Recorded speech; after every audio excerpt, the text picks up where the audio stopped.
Bueno, en esta ocasión nosotros tenemos justamente con la continuación de las conductas que garantizan una conducción eficaz, algo que siempre hemos venido tratando, haciendo énfasis, recordándoles a ustedes con muchísima atención y total dedicación, énfasis en estos temas.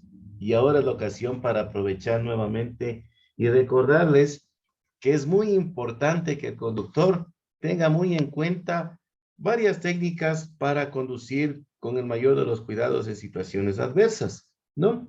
Y como ustedes pueden observar en la gráfica, obviamente tenemos el panorama en el cual se presenta una de las tantas condiciones adversas que justamente podemos nosotros vernos justamente involucrados. En ese sentido, adicionar al estado de salud físico y mental del conductor las situaciones climáticas adversas, ¿sí? Y las condiciones climáticas adversas justamente son aquellas con las que nosotros como conductores los tenemos en contra nuestra, ¿sí?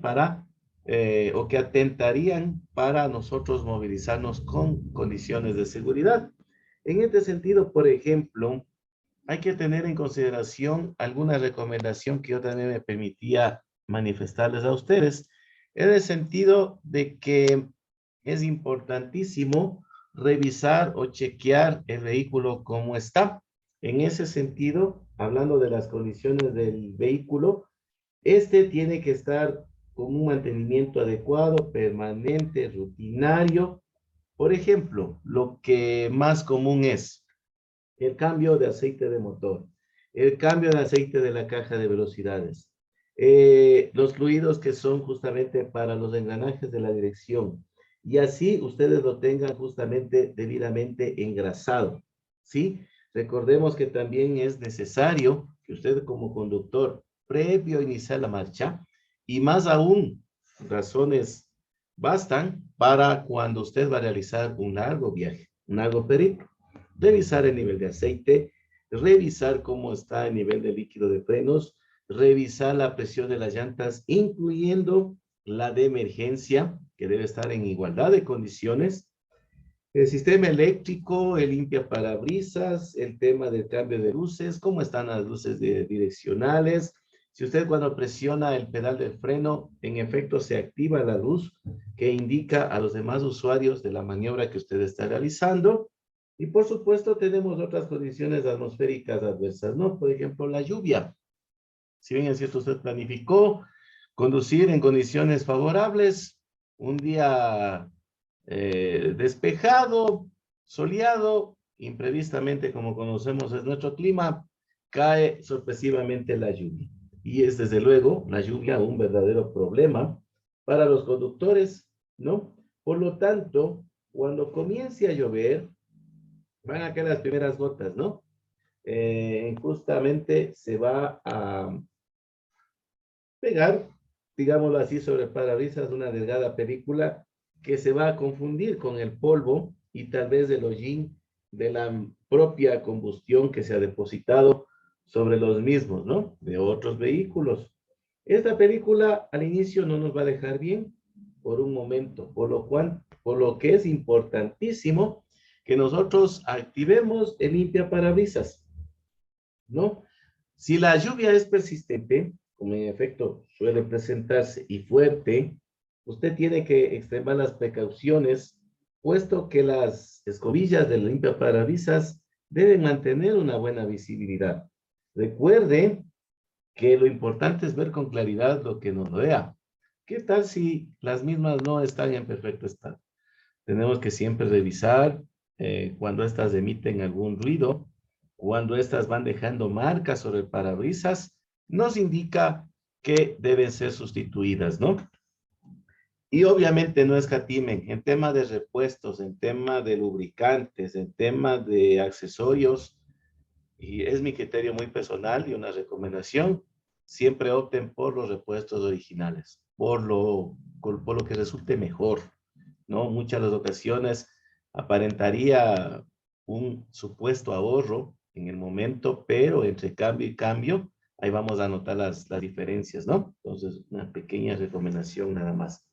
Y por supuesto, ¿qué debemos hacer nosotros para que esta situación no se presente con dureza, con elasticidad, que nos perjudique en cierto modo? Siempre recuerden que el aseo del vehículo es muy importante, el aseo del motor, el aseo de la carrocería, el aseo de los cristales, o conocidos también como parabrisas, la misma limpieza de los espejos retrovisores, etcétera, ¿no?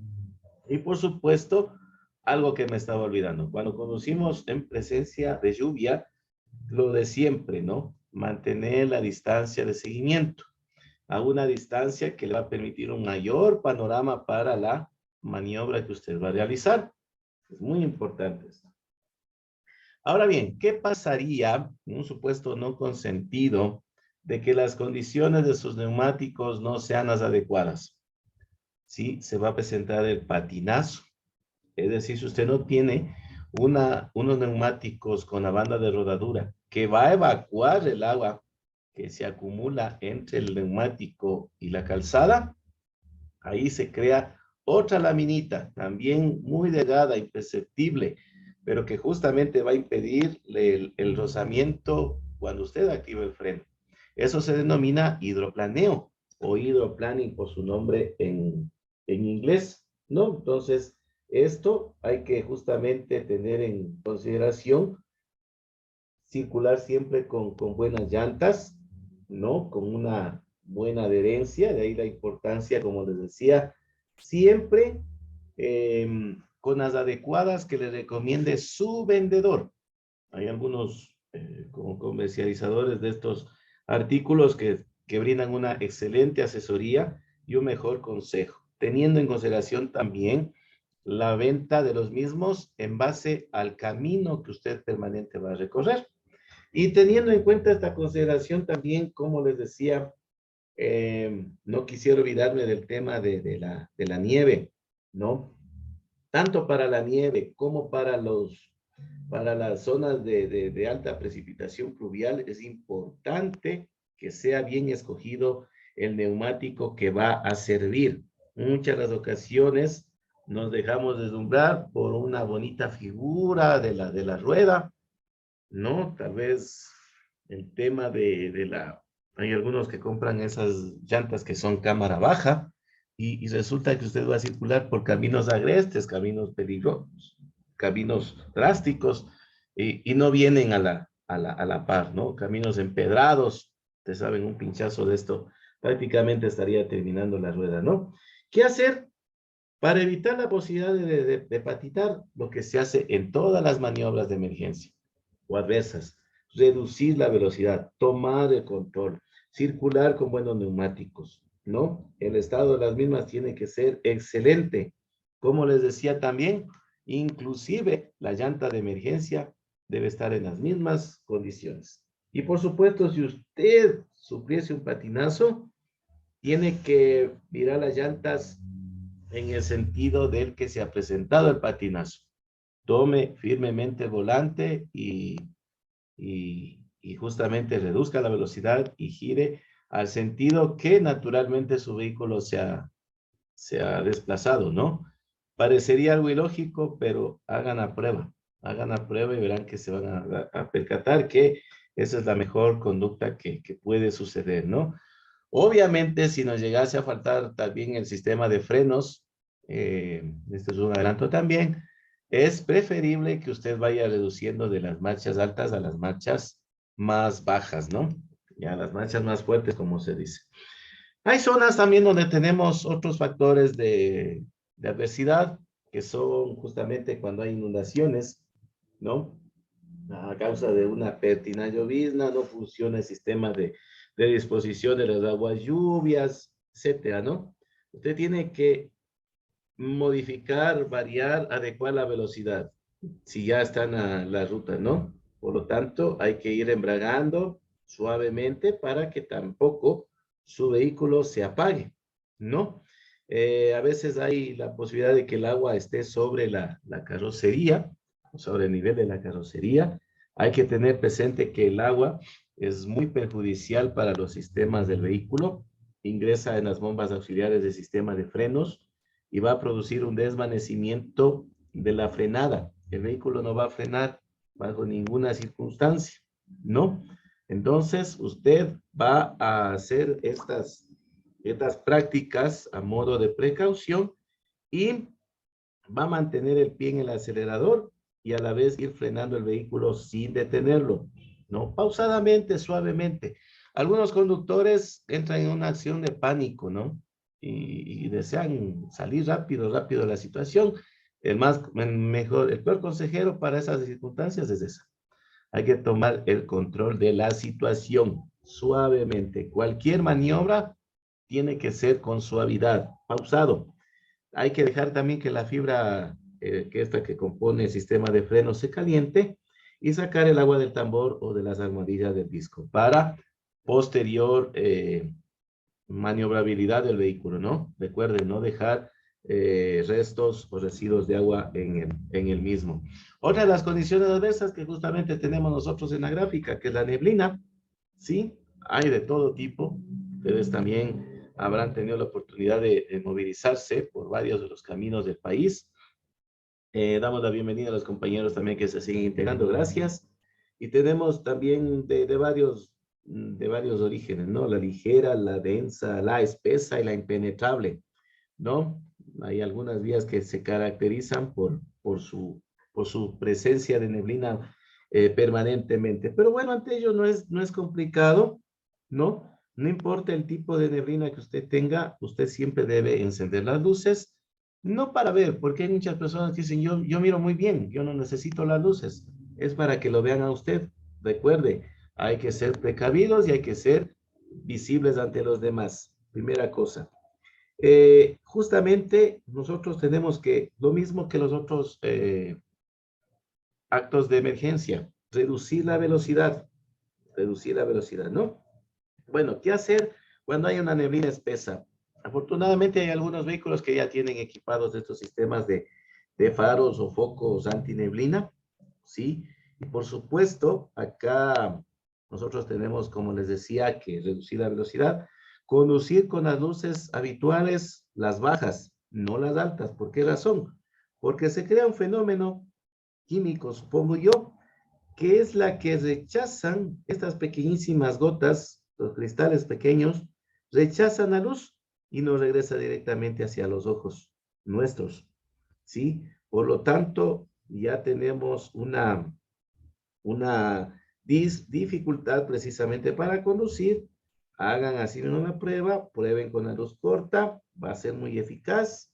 Y los antineblineros también, porque estos justamente van a estar más bajo que los faros comunes, lo que va a permitir que usted pueda observar la neblina con mayor facilidad, porque la neblina, por su estado químico, sus propiedades, también tiende a elevarse, a subir un poquito. Así que es mejor conducir así. Luces bajas, no se olviden. ¿Qué pasa cuando tenemos aquellas ráfagas de viento, no? ¿Hay alguna vía que es característica justo con estas condiciones? Sí me gustaría que ustedes hagan la prueba yéndose la vía San Juan el Arenal. Ahí tenemos todo lo que estamos justamente manifestándoles a ustedes. Y a veces todo en conjunto, que es más complicado todavía. Entonces, cuando tenemos la presencia del viento, venga de donde venga, va a suponer una variación notable en el consumo de combustible también por la resistencia aerodinámica, algo que les hicimos ver otra vez también, y por supuesto va a influir en la tendencia a desplazar nuestro vehículo, ¿sí? Consiguiendo aumentar justamente la deriva, es decir, una inclinación se denomina, ¿no? Estructuralmente se habla de eso. Y provocando una cierta deformación, por supuesto, en el neumático, que va a ser imperceptible para nosotros, pero lo hace. Por ello es que a veces las personas que manejan estas condiciones de vientos fuertes tienen que ir permanentemente corrigiendo la trayectoria, sobre todo en las curvas, ¿sí? Hay que guardar muchísimo cuidado. Recomendaciones. Disminuya primero la velocidad. Sujete el volante con firmeza, ¿sí? Siempre en contra del viento, no es como en el caso de, como dicen, siempre al ritmo de la marea o en contra de la marea, no. Aquí el viento sí es bien complicado enfrentarlo. Siempre en contra de la dirección del viento. Procure también cerrar las ventanas, me estaba olvidando de eso. porque se crean remolinos internos en el vehículo que pueden afectar seriamente la capacidad suya de visibilidad. Obviamente, aquí se contrapone con la recomendación que les dimos en determinado momento, que también era necesario la, la ventilación, la temperatura adecuada para el conductor, ¿no? Entonces queda para ustedes la tarea, pues, de equilibrar precisamente las condiciones, ¿no? Cuando usted se sienta más cómodo. Y también, vean conscientemente, esa es una vía. Pues que hay un par de vías más en el Ecuador con esas características. Y también tenemos nieve. Y probablemente yo estoy más que seguro que para estas horas está cayendo nieve en las faldas del Chimborazo, ¿no? Y justamente, salvo algunas carreteras del país en las que ocasionalmente hay presencia de pequeñas cantidades, esta va a pasar desapercibida, ¿no? Pero si usted tiene que conducir sobre nieve, no es muy habitual en el país, considere lo que les dije anteriormente, ¿no? Que el labrado de sus llantas puede hacer la diferencia, ¿sí? Hay distinto tipo de neumáticos, ¿no? Aquellos que sirven para zonas urbanas, vías pavimentadas, asfaltadas. Hay para aquellas que son vías con empedrados y aquellas también que son para nieve. Y también hay una más que me estoy recordando, la mixta, ¿no? La mixta también es muy práctico para este caso de rutas que hay que tomar, ¿no? Si alguien, por ejemplo, va por esas rutas, pues lo más aconsejable sería unas llantas mixtas, ¿no? Hay que cuidar el labrado porque les decía, es justamente lo que nos podría evitar el susto de un pequeño derrape y justamente usted tiene que conducir a una baja velocidad, baje también a las manchas más fuertes y si usted encontrase alrededor de la trayectoria del camino algunas huellas que ya se han formado por esta circulación de otros vehículos, siga por ellas, ¿no? No intente realizar usted su propia trayectoria. Recordarán eso en algún momento que estén justamente en esas condiciones, ¿no? Entonces, ante las características de la vía, la solución es procurar no distraernos al volante, hay que tener el descanso suficiente y, por supuesto, estas características de la vía que traen más detalles, más estímulos que debemos nosotros tratar de superar, por supuesto, nos afectan bastante y disminuyen la concentración y la atención. Por tanto, hay que guardar muchísimo cuidado, ¿no? Esto del estrés es un preámbulo para lo que a continuación nos vamos a comentar en parte, ¿no? El estrés, por ejemplo, se manifiesta en tres factores.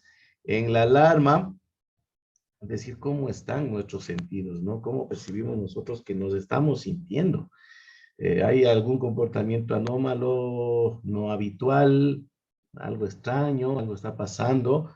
Pero por sí también viene el sentido de la resistencia, es decir, creo yo internamente que voy a superar estas dificultades y que aparentemente no sucede nada. Y justamente el hecho de atender a varios estímulos genera un agotamiento, sobre todo el agotamiento corporal, ¿no? Agotamiento visual también. Por lo tanto, para aquello hay que alejar, como les dije, el conductor tiene que conducir precisamente en condiciones de salud físicas y mentales adecuadas. Dejar sus problemas a un costado, atrás, cuando usted va a conducir. Planificar el viaje también constituye salir con tiempo suficiente. Tenga en cuenta que puede haber atascos, puede haber congestionamientos, puede ser que usted esté saliendo en lo que conocemos las horas pico, ¿sí? Hay que regular también la temperatura del vehículo, lo que anteriormente les venía diciendo, ni mucho frío ni mucho calor, temperatura adecuada, percepción térmica, 23, 24 grados centígrados, y ante situaciones de emergencia, conducir despacio. No ir veloces. Recordemos que a mayor velocidad nuestro vehículo se vuelve incontrolable. Y si sufriéramos las condiciones adversas que anteriormente les manifesté, pues se agrava la situación, ¿no? Se agrava la situación. El sentido justamente perceptivo de las cosas que más se afectan en la conducción o que más debemos nosotros cuidarlo es precisamente el de la vista. Se recomienda que haga una revisión una vez al año por lo menos. Obviamente, personas que ya tienen una patología prediagnosticada, ¿no? O algunas patologías que tienen que ser tratadas o probablemente tenga que conducir utilizando cristales, lentes, tiene que hacer con mayor frecuencia. ¿Por qué es importante la revisión de la salud visual? Por lo que ustedes están leyendo, ¿no? Porque tardamos en interpretar las señales de tránsito, nos toma más tiempo, objetos, obstáculos, elementos que se atraviesan sorpresivamente, y esto va a ser sumamente perjudicial para nosotros como conductores, ¿no? Y tenemos acá también, como les decía, el estrés conlleva al padecimiento, sumado también con síntomas de ansiedad, sumado ello a lo que es padecer el síndrome del burnout o lo que se dice síndrome de trabajador quemado. No sé si ustedes han escuchado alguna vez, ¿no? Es un síndrome de desgaste profesional, laboral, ocupacional. Es una respuesta prolongada de la permanente acción del estrés ante los factores propios mismo del trabajo. No, hay síntomas que se derivan justamente y que son negativos para la conducción, que van a incrementar la probabilidad de la ocurrencia de los accidentes de tránsito, ¿no? La Organización Internacional del Trabajo, ¿sí? Destaca como factores influyentes en la seguridad de transporte por carretera. Primero, los altos niveles de competencia, el trabajo por cuenta propia, la informalidad y la externalización. Todo ello va a dificultar la existencia de una interrelación social y como consecuencia la inexistencia de consensos que van a permitir cambios relevantes en el ámbito de transporte generalmente, ¿no? Recordemos que transporte es logístico, tiene varios desafíos, justamente por por el incremento del comercio, etcétera, ¿no? Justamente en este sentido hay que tener en consideración estos pequeños aspectos. Y bueno, pues bien, el burnout y la fatiga laboral en los conductores profesionales, que es lo que nos compete a nosotros siempre tratar, trata de que precisamente nosotros o nuestras actividades profesionales se desarrollan en un trabajo sedentario y solitario, que va a derivar en problemas psicológicos, sociales, trastornos psicosomáticos, patologías físicas. ¿Por qué? Porque nuestro lugar y puesto de trabajo es el vehículo y puede generar un malestar, es un espacio incómodo, es un espacio pequeño, ¿sí? Y los cambios térmicos frecuentes también, que eso ya les di algunas claves para saber y poder controlarlo. Usted va a estar concentrado permanentemente. Caso contrario, estaría distraído y ¿qué genera la distracción? Accidentes. No nos olvidemos de ello también. Y una tensión permanente porque probablemente tengamos que hacerlo durante 8 horas como mínimo, si no son más, ¿no? Hay momentos en los cuales justamente hay que emplear para descansar en los lugares donde justamente cumplimos nuestras labores, ¿no? Ustedes se han visto que los señores conductores descansan, duermen, reclinan el asiento justamente en el vehículo, ¿no? Porque tienen que estar alertas a cualquier situación que hay. Entonces resulta que no tuvo el descanso adecuado, ¿sí? Y cuando va a conducir, sufre de descuidos, falta de atención, distracciones, justamente no hay riesgos que los anticipa debidamente y ahí vienen justamente las consecuencias, ¿no? Otro de los factores es la fatiga. Y la fatiga es tanto así que es uno de los mayores causantes de riesgo en el lugar de trabajo, en todo trabajo, en toda acción, y más que nada en el transporte, porque justamente conducir con síntomas de fatiga es una de las causas más importantes de los accidentes de tránsito.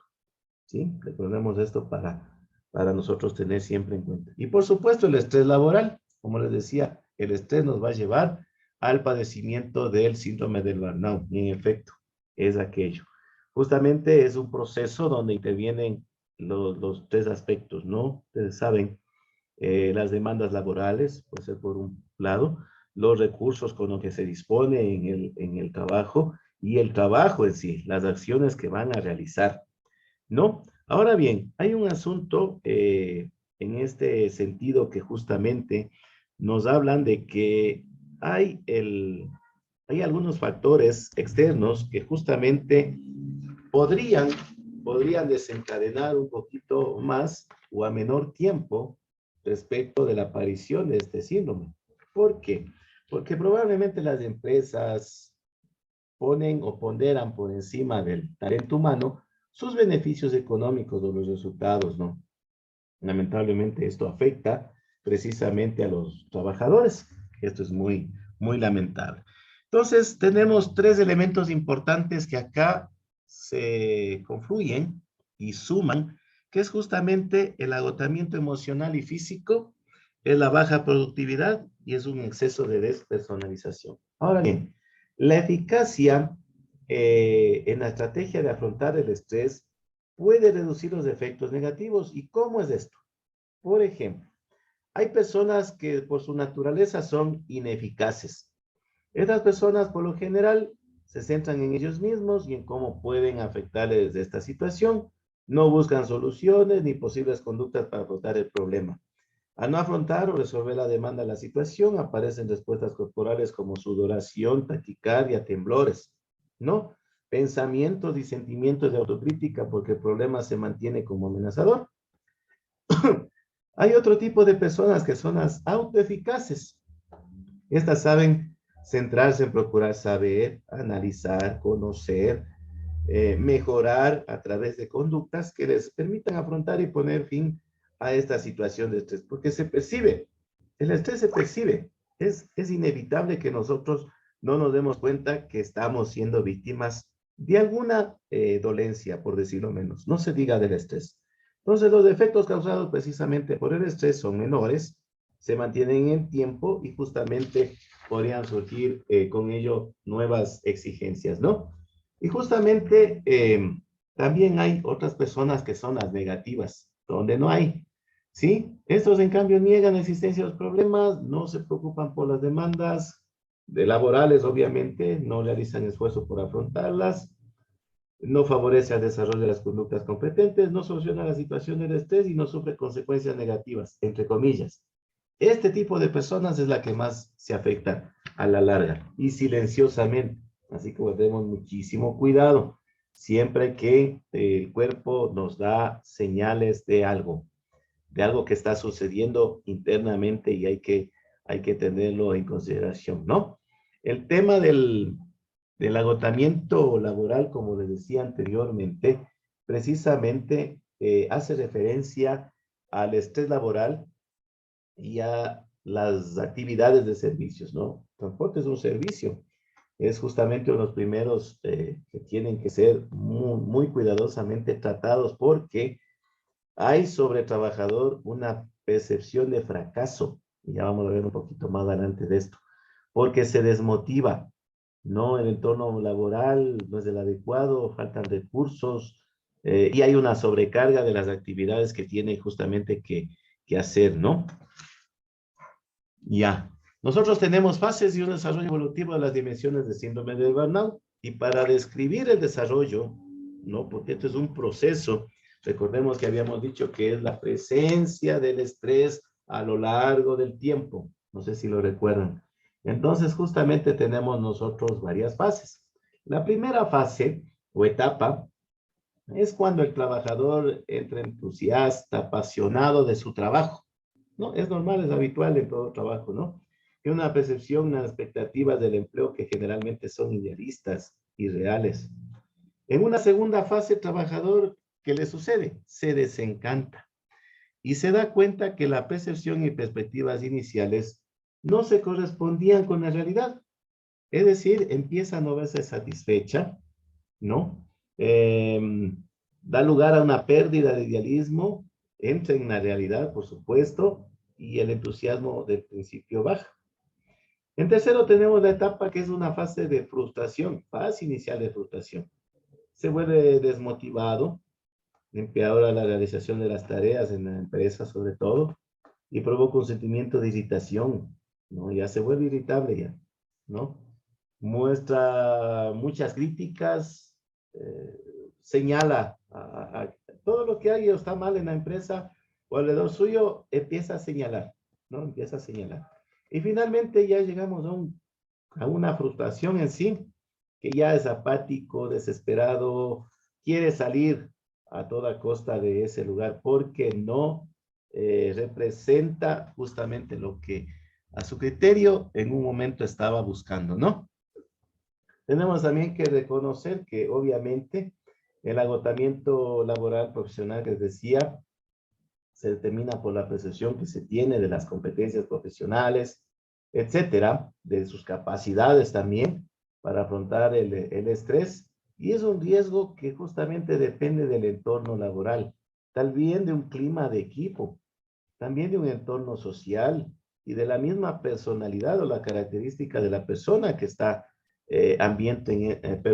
involucrado en este ambiente, ¿no? Entonces nosotros tenemos el ambiente físico de trabajo y el contenido del lugar de trabajo, ¿no? ¿Qué se refiere a esto? Hay condiciones ambientales que van a afectar a la salud del empleado y provocar estados de desacuerdo y insatisfacción en el lugar de trabajo. Por ejemplo, para los conductores, lo que es recurrente, el ruido, las vibraciones, condiciones climatológicas, temperatura, iluminación, espacio, condiciones higiénicas, riesgos químicos inclusive, ¿no? Y esto precisamente afecta negativamente y supone una fuente permanente de estrés, ¿no? En el sector de transporte existen numerosas informaciones que se han demostrado justamente que el ruido es el factor más importante. La posibilidad precisamente de la... ¿Y por qué se da? Adicionalmente, sumémosle a esto las habilidades, las tareas, los turnos, la sobrecarga laboral, etcétera, van a aumentar este elemento estresor para el trabajador. Por lo tanto, es muy importante tener en consideración esta situación, ¿no? Tenemos otro factor que es el desempeño de roles, las relaciones interpersonales y el desarrollo en sí de su trabajo, de la carrera, es decir, recibir información insuficiente sobre el rol a desempeñar, siempre va a desencadenar, sumado a lo que les dije anteriormente, a una ambigüedad que le va a impedir desarrollar las tareas adecuadamente, ¿no? El conflicto de rol genera justamente una confrontación entre las expectativas que inicialmente tiene el trabajador y le impiden realizar simultáneamente, ¿no? Justamente tenemos otro de los factores que quisiera también mencionarles en esta situación, que son justamente las nuevas tecnologías y los aspectos organizacionales, ¿no?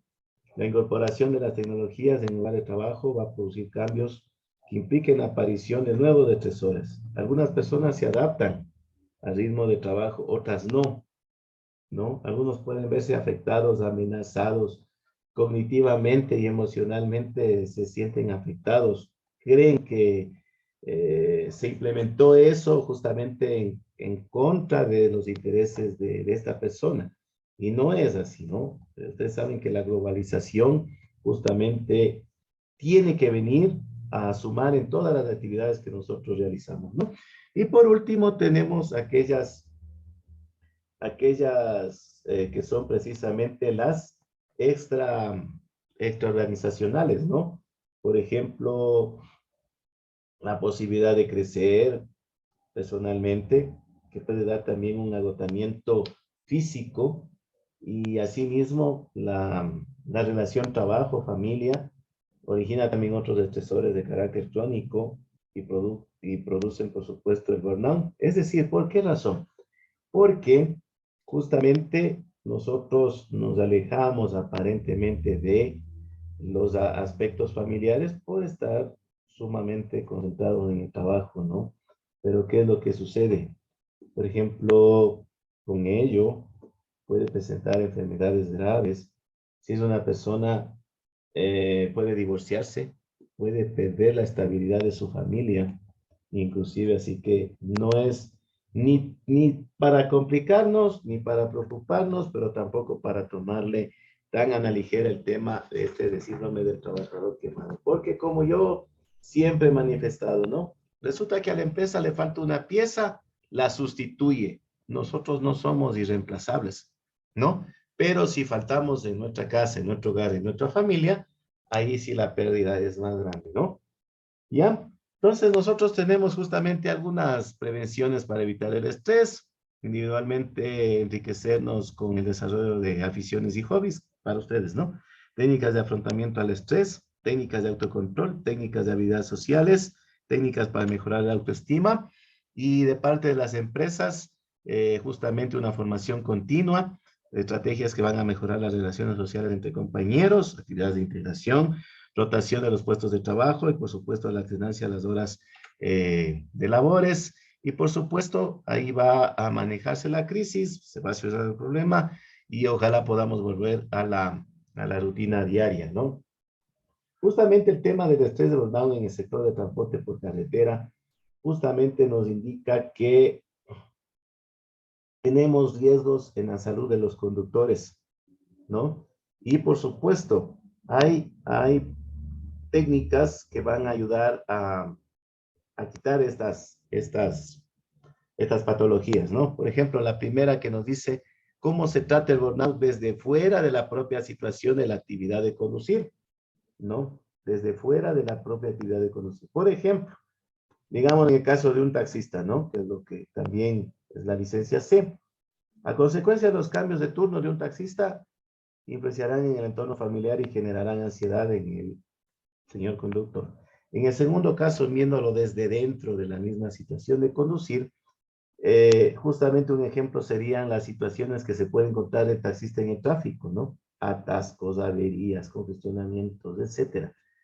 En este sentido, justamente conducir es una tarea, como ustedes saben y se pueden dar cuenta, pero obviamente que hay que tomarle con una muy buena actitud de naturaleza estresante, que necesita de elevados niveles de atención, concentración, vigilantes para hacer frente a las demandas como son horarios, condiciones climatológicas, el tráfico, seguridad de nuestros pasajeros, responsabilidades en caso de cometer un fallo, un accidente. Entonces hay que guardar muchísimo cuidado con esto. Obviamente, hay también que recordar que esto no viene solo. Vino como consecuencia precisamente de síntomas que se presentaron precisamente como, digamos, el estrés, la ansiedad, justamente la somnolencia, la tolerancia o no tolerancia a la fatiga, ¿no? Esos aspectos que tenemos acá. Y justamente nosotros tenemos que hacer diferencias en este sentido. Hay que determinar, por supuesto, hay conductores que ya no están en la posibilidad de soportar estos factores debido a su avanzada edad. Hay algunos que no superan la somnolencia, la matutinidad, la vespertinidad, la dieta, el consumo de sustancias psicotrópicas y los trastornos de sueño que son muy naturales y muy habituales ya con el paso de los años, ¿no? Y justamente van a influir sobremanera. Ahora bien, ¿cómo afecta, y con esto quiero terminar, cómo afecta la ansiedad en el conductor? ¿No? Afecta porque en el caso de sufrir un accidente, piensa en que se hace daño a los demás, probablemente tiene problemas inintencionales con otros conductores, ¿sí? O puede sufrir de pánico y ya no desea volver a tomar el volante de un vehículo. También hay ansiedad en el sistema motor, es decir, que trata a toda manera posible evitar las circunstancias que considere peligrosas y causantes de su problema. ¿Cómo abordamos el síndrome de burnout? En 3 sencillos pasos, ¿no? Vamos a ser rápidos en este sentido. Ser conscientes de que las cargas de trabajo no tienen que hacerse con sobreexigencias. Tiene que pedir ayuda a un profesional, psicólogo especialmente. Tiene que trabajar en autoperfección. Tiene que reunirse en el trabajo con sus similares en las tareas, compañeros. Tiene que poner límite a veces a las sobreexigencias de los superiores. Tiene que alimentarse equilibradamente, realizar actividades de ocio, reducir el consumo del alcohol, ¿no? Practicar ejercicio, dormir bien, renovar nuestras relaciones con los amigos y familiares que hemos desatendido justamente por darle demasiada atención al trabajo, ¿no? Entre las principales. Y cuando se pueda también, porque eso no es ningún inconveniente ni está malo, también darse un gustito, ¿no? Hay tiempos que son necesarios precisamente para actividades laborales y en otros momentos no se puede hacer. Pero aprovechar tal vez una época como la que tenemos actualmente, un feriado, para darse un paseíto, disfrutar con la familia y de esa manera poder atenuar en parte lo que es la posible